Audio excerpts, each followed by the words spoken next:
What is up, guys? Young D Stack here, back here with another video. And as you guys all know, basically in this video what we're going to be talking about is how to start your own candy machine business. So guys, let's get started. So I guess I'll start off with kind of how I started. I know in one of my previous videos, I think it was first candy machine video that I started filming, I kind of talked about how I started, but I want to get a little bit more into details. So like I've said, I started off with 3 candy machines, barbershop, laundry place, and pizza place, and they made me a decent amount, which was, and I have to pull up my computer because for some reason I tend to forget a lot of things. That barbershop, $24.50, laundry place, $64.25, pizza place, $114, a total of $202.75. And after that, I was just completely shocked on how much I made. I didn't really expect, a candy machine to make that amount, No one really expects that, because it's just a candy machine. Like, others think, really like, what can a candy machine really make? But, yeah, from there, it just kind of, it motivated me to buy more machines and continue on with my business, and as you guys all know, I have, actually 35 more machines with these. Oh, actually guys, these are a new set of machines that I have here. I got 5 single heads that I just purchased, when was it, last week, and they came in Friday, and I just set them all up actually yesterday, and hopefully by Thursday I found locations for each and every single one of these machines. If not, I don't know, I'll figure it out.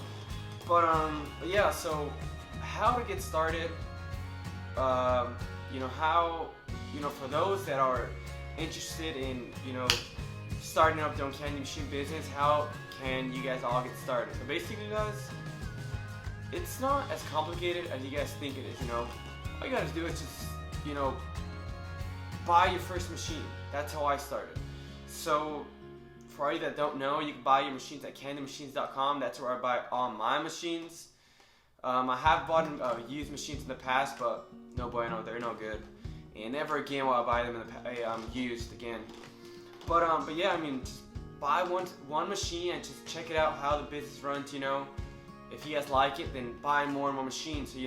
So I know you guys might be asking yourselves, so Brian, how do you find your location? So pretty plain and simple. There's I guess there's about 3 different ways you can find your locations.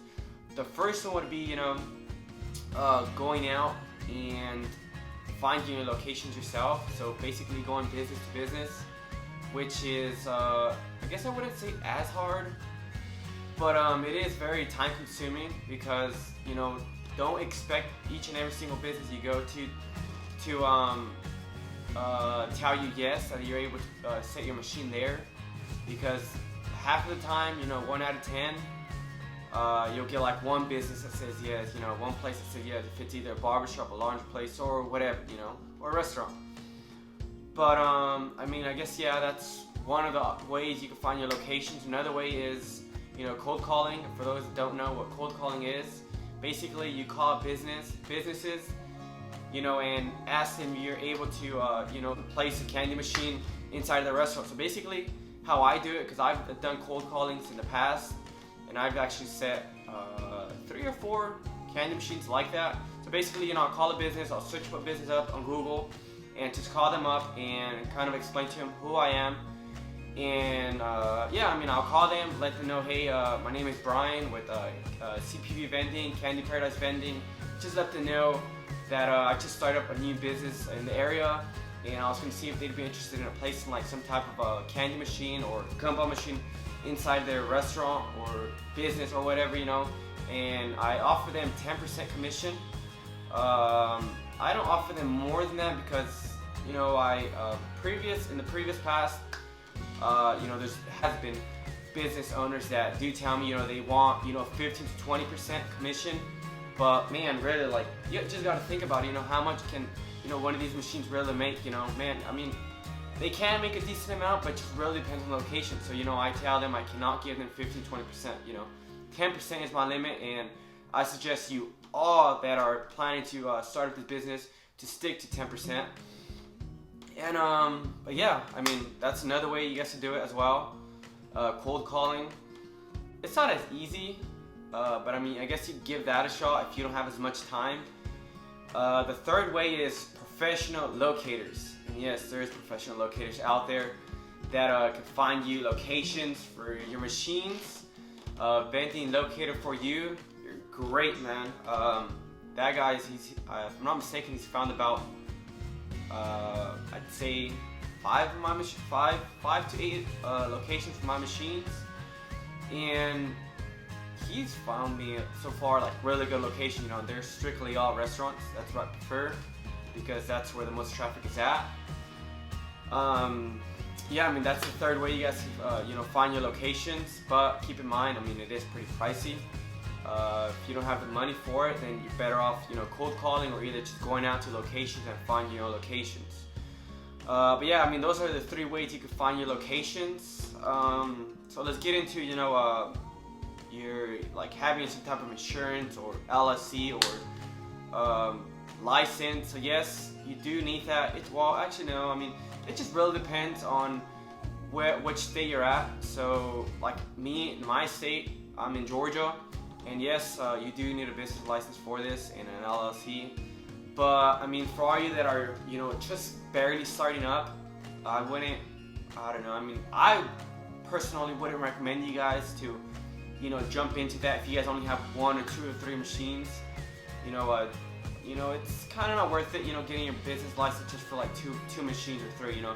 Maybe if you get, you know, 10 and so on, you know, 10, 15 machines, maybe yes, you should start looking into it. That way you don't get yourself into some trouble. Passive income. So I've gotten, you know, wow, you know, yeah, well, a few of my friends have told me, you know, out in California, you know, that this is a passive income business. I wouldn't necessarily say passive income, you know, like I said on my previous video, because well, I guess I'd say it's like in the middle of being passive income and not being passive income, because, you know, you are technically working. I mean, not every single day, Monday through Friday, but you are working because pretty much, you know, you'll set your machines and check them up, you know, every month or so. It really depends. I mean, some machines you could check them, you know, every month and a half or 2. You know, it just really depends. There's lots of traffic or not. But it just really depends on that. And you check them up every single day. And I'm sorry, not every single day. Every single month or 2 months or so.